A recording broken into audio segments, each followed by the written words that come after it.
Okay, welcome to the online medical briefing for the Grand to Grand Ultra. My name is Dr. Malarella. I've been involved with G2G since 2013 when I was a fellow, and I've been back every year since. I've also been to a few other different stage races around the world.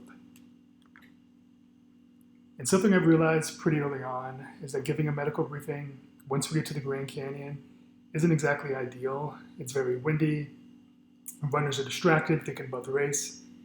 But the big problem is that most of the advice I would want to give to you is about prevention, things that you should be doing and thinking about before you even get to Kanab.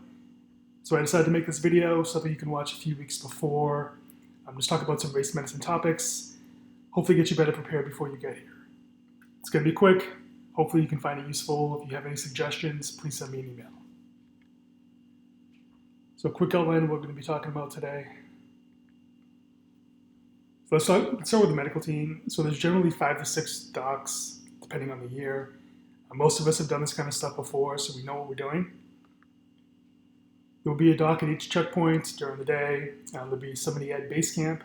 And then as the medical director, I'll have my own Jeep kind of roving along the course, mostly towards the back, make sure everybody's doing okay. We try to keep medical care to a minimum at the checkpoints. At the checkpoints, we're really just trying to focus, make sure everyone's doing okay. We try to save most of the medical care until we can get to the medical tent and base camp at the end of the day. Now we do sleep in the medical tent, and we need to get some sleep as well, so we do have to have some kind of hours of operation. This varies year to year. Typically 8:30 to 9 o'clock is when we shut down. Please don't wait until like 5 to 10 minutes before. So when you come in during the day, get some rest, eat something, and then if you need to see us, straggle in. Two big themes for this talk is that we have limited supplies. This is a self-supported race. You should really be training and running this race as if there's no medical team at all. If you think you're going to run into problems with pain or blisters or nausea, you really need to bring stuff with you and know how to use it. But having said that, we're all here because we like being here, we like doing this, we like helping you, we want to see everybody finish. So if you have any questions, come see us and come see us early.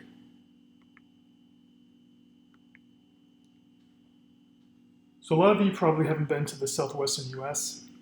Let's talk about a few things in the area that can actually hurt you. So cacti, big problem. They have very long spines.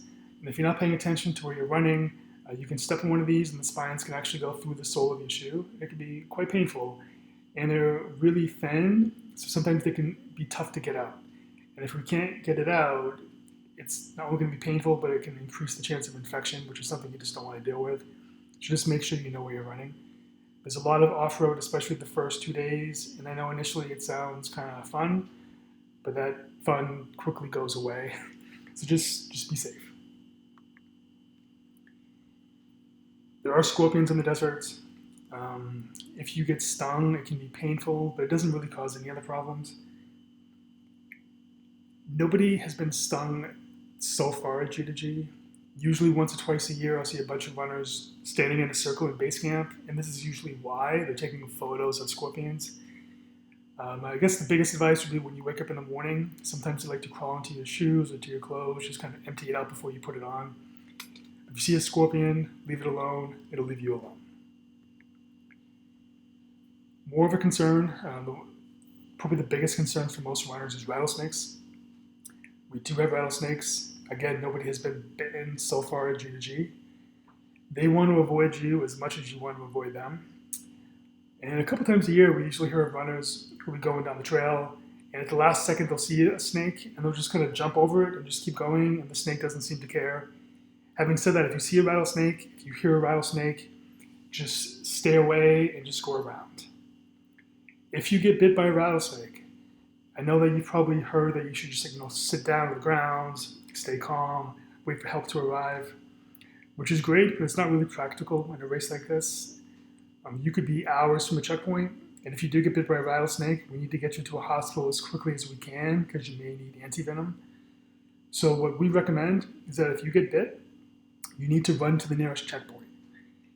If there's any concern that the checkpoint that you came from might be closed, don't even try going back, just keep going forward. Because again, the sooner you get to the checkpoint, the sooner we can check you out and get you evacuated. Even though this race is in the United States, it's a very remote location, and it can take hours to get somebody off the course. So the sooner we see you, the better. And as you might imagine, the desert can be quite hot. Some years it's actually fairly cool, meaning it's very cold at night. But most years during the day, it's quite hot, it's quite dry. Sun is a big concern. Many of you come from parts of the world where you just can't properly acclimate for the heat, which makes it even worse. And heat illness can be kind of complicated. Like the done studies looking at people who are acclimated and doing half marathons, ultras. And a lot of them will have core temperatures at the end of the race that are quite high, but they're completely asymptomatic. So it's not just a matter of how high your body temperature is, it's how acclimated you are to the heat and how your body handles that heat. And in addition to the heat itself, you have to make sure you're prepared for sun protection. Every year people get sunburns. The big areas are the back of the neck, back of the arms, and the back of the knees. Make sure you have clothing or at least use sun protection. There will be suntan lotion at the checkpoints. I don't know if any of you have read the book Born to Run, but it talks about how people were literally born to run and how we used to chase animals to death. And part of the reason we could do that is because humans have evolved to sweat to handle heat pretty well. Having said that, humans can also turn off that little voice inside, especially in competition, which is where they run into problems. If you feel like you're getting hot, there's these two kinds of heat that we talk about, external and internal. External is the sun. There's not much you can do about the sun. Ideally, you can try to find some shade, but there's large portions of the course at G to G with no shade.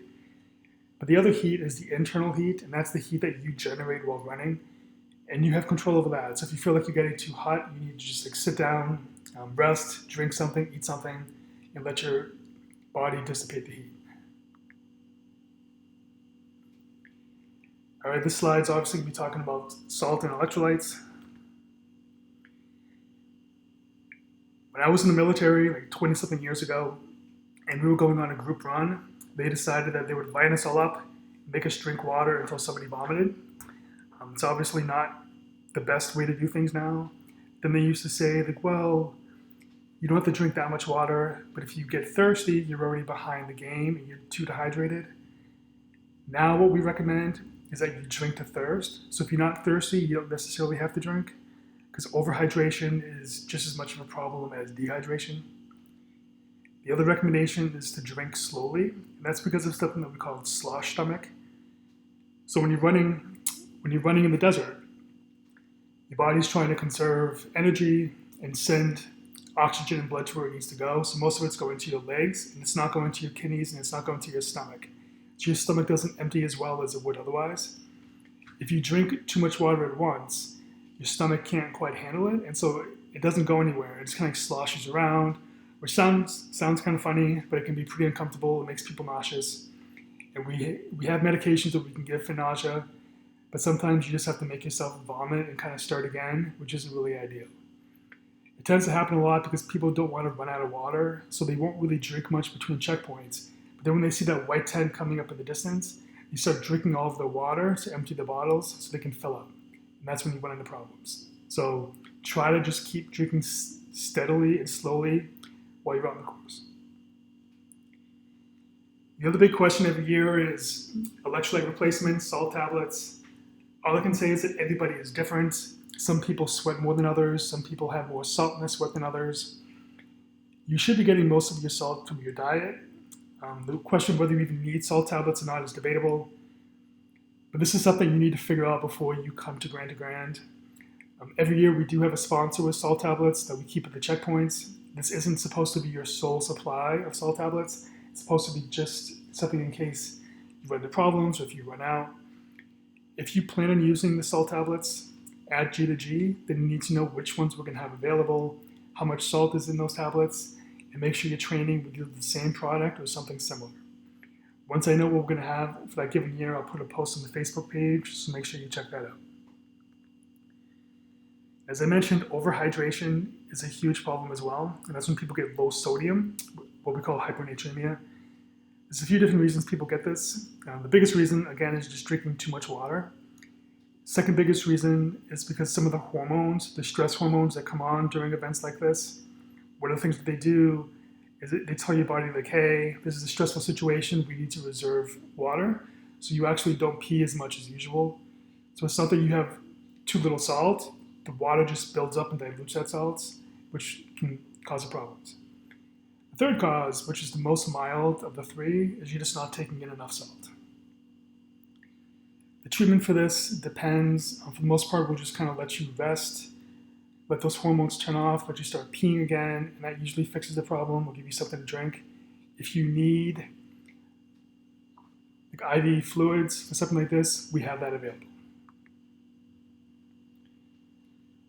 Right, vomiting and diarrhea are also big concerns. When it comes to nutrition, the biggest advice I can give to you is to bring food that you actually want to eat. Every year, I see runners who plan on having oatmeal for breakfast every morning, and by day 2 or 3, they just can't even stand to look at the stuff.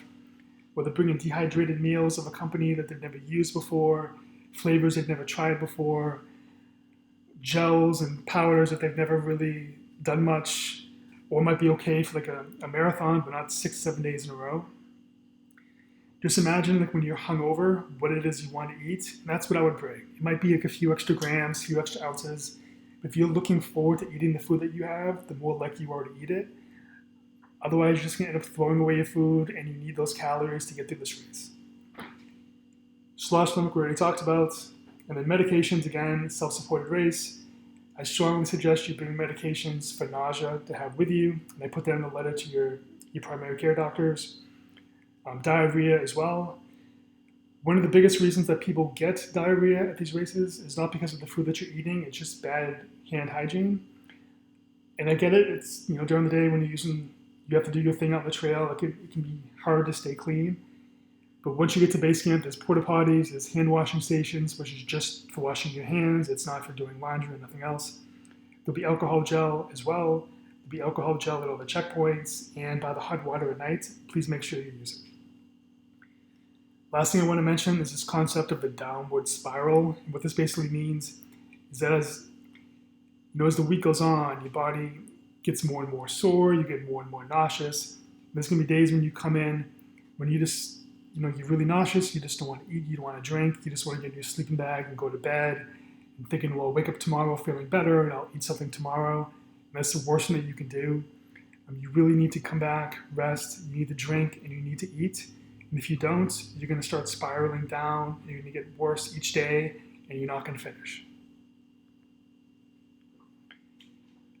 Like I mentioned before, when you're running, the blood doesn't really go to your stomach, and it doesn't go to your kidneys as well. And so kidney injuries, kidney damage is a big problem at these kind of races. There's a few different reasons. Most of them affect the blood flow that goes to your kidneys. If you don't get blood flow to your kidneys, you're going to get damage. Medications is a huge one, especially the non-steroidals like ibuprofen, naproxen. These decrease blood flow to the kidneys. Those stress hormones that we were talking about, AVP being the big one. Again, your body wants to conserve water, so it's going to clamp down the blood that goes to your kidneys to keep urine, keep it inside. Dehydration obviously is going to play a role. And then rhabdo, if you have some muscle breakdown from all the running, if you're not really properly trained, some of those byproducts of the muscle breakdown can also clog your kidneys. So all these things together can cause significant kidney problems. They've done studies looking at stage races. I think this is from the Racing the Planet series. And if you look at it, even at the end of stage 1, so one day, the majority of people already had damage to their kidneys. Most people, by the next day start to recover, and after the race, they completely recover. But if you damage your kidneys so much to the point that you're not making urine at all, you're not going to be able to continue because you're not going to be able to hydrate. Okay, pain medication. So if you are in pain, what can you take? The mainstay of pain medication should be Tylenol, what we call acetaminophen in the US, paracetamol in the UK. It's perfectly safe to take during the day. The most that you can take is 4 grams or 4,000 milligrams in 24 hours. So we usually recommend taking about 1,000 milligrams 4 times a day. How you want to space that out is up to you. We will have acetaminophen at the checkpoints, but again, it's a limited supply. And if you're towards the back, and everybody's asking for this medication. By the time you get there, there may be none. So you really need to have it in your bag. You need to have it accessible. Non-steroidals, ibuprofen, naproxen, these again can cause kidney problems. We really recommend that you don't take them during the day while you're running. Instead, when you get to base camp, eat something, drink something, let those stress hormones kind of turn off a little bit. And then if you need to take something, you can take it then. If you really need to take it during the day, if there's a difference between you finishing or not, it's a decision that you're going to have to make. Just know the possible problems you could be causing to your kidneys. There are some topical non-steroidal medications. In the United States, I believe diclofenac is one. If you're rubbing on like a non-steroidal cream, that should have a lot less systemic absorption, so it should be a lot safer. So if you're coming in with knee pain, back pain, musculoskeletal pain, this may be something you want to bring with you, because we're not going to have this for you in the medical tent. We don't have anything stronger. We don't have any controlled medications.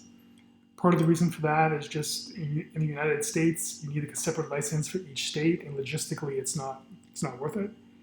But really, if you need narcotics to get you through this race, you probably shouldn't be running.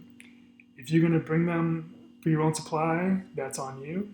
Just keep in mind that even codeine is considered a controlled medication in the United States. So just be cognizant of that when you're going through customs. Other things that people don't really think about with these stage races is, again, it's a 7-day race. It's not like a single stage ultra. So there's worsening wear and tear of your body as the week goes on. I'm not just talking about blisters, but just like the repetitive motion of your pack. It can rip the skin off your shoulders, off your back, and then towards the end of the week, we start to see runners coming up with these creative solutions on how to pad the backpack. One guy's using socks. It's pretty common to see people cutting up their mats as well for extra padding. All we can really do is tape the area to kind of like decrease the friction to keep it from getting worse.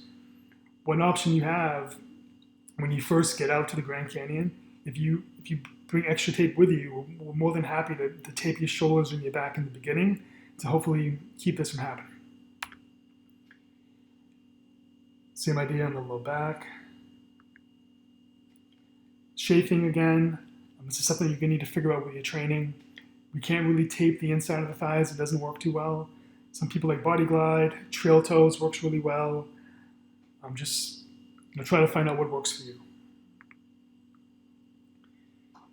And again, the desert's a dirty place. Try not to fall. Try not to get injured. The camp crew, the volunteers get injured every year as well. If you do get injured, come see us so we can clean it up. Try to keep it clean so you don't get infected. We have a few antibiotics with us, but it's best to prevent this than having to go down that road. Okay, let's talk about foot care and blisters. If you haven't read this book, Fixing Your Feet, I highly recommend that you do so. I've worked with him at the Jungle Marathon in Brazil for 2 years. He's a great guy. He's a paramedic. He's kind of become like the foot care guru for ultras. The good thing about this book is that even though it does show you how to treat blisters, it's really good about how to prevent blisters in the first place. Everything about like what kind of shoes to buy, how to lace the shoes, how to modify the shoes, different patches that you can get, different socks that you can try. It's written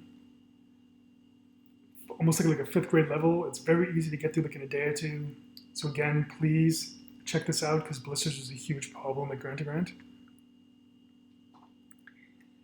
Once you get blisters, we can pop the blisters, we can tape your feet, but really you want to prevent this from happening in the first place. So prevention is key.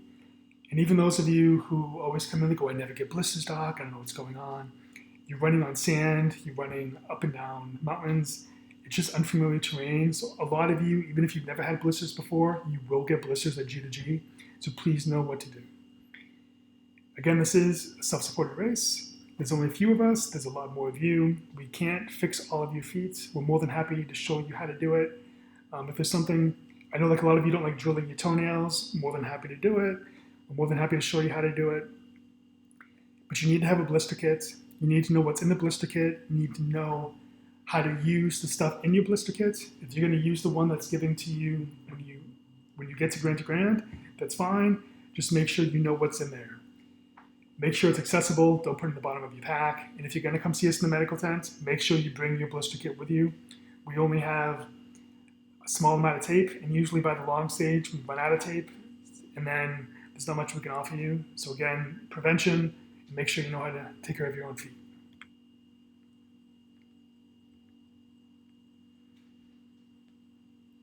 Just some ideas of things that we've seen. This actually isn't even that bad. But again, prevention, because even if you come to us like this, again, we can drain the blisters, we can tape it up so it doesn't get worse, but it's still really gonna hurt. And you're here to enjoy the scenery, to have fun. You really don't want to be worrying about blisters.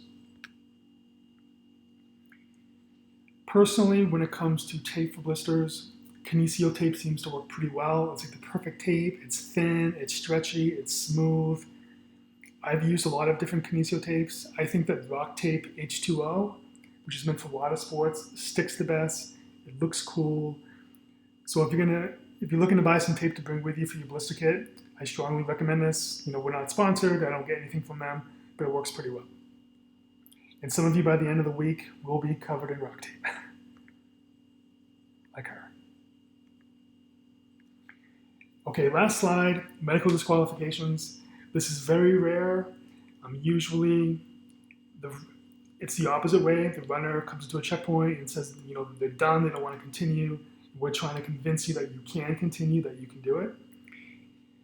Having said that, these races are really dangerous. People get seriously injured. People have died doing these kind of races. So we're going to be keeping an eye out. We're going to be talking to you, making sure that you're steady, that you're not confused.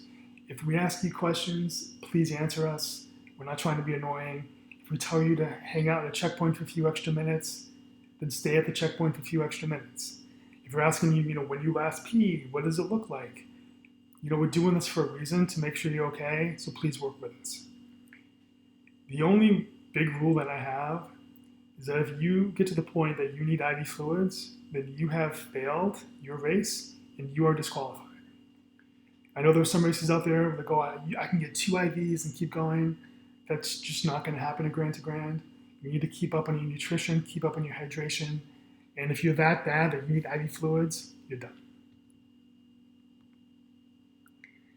Okay, I think that's good enough for now. I'm going to put a few other topics on the Facebook group page for you guys to kind of look over and to talk about. If you have any questions, by all means, you can post questions on the group page, or you can send me an email here, and I'll get back to you as soon as I can. Hope you found this helpful. Again, any suggestions, please let me know.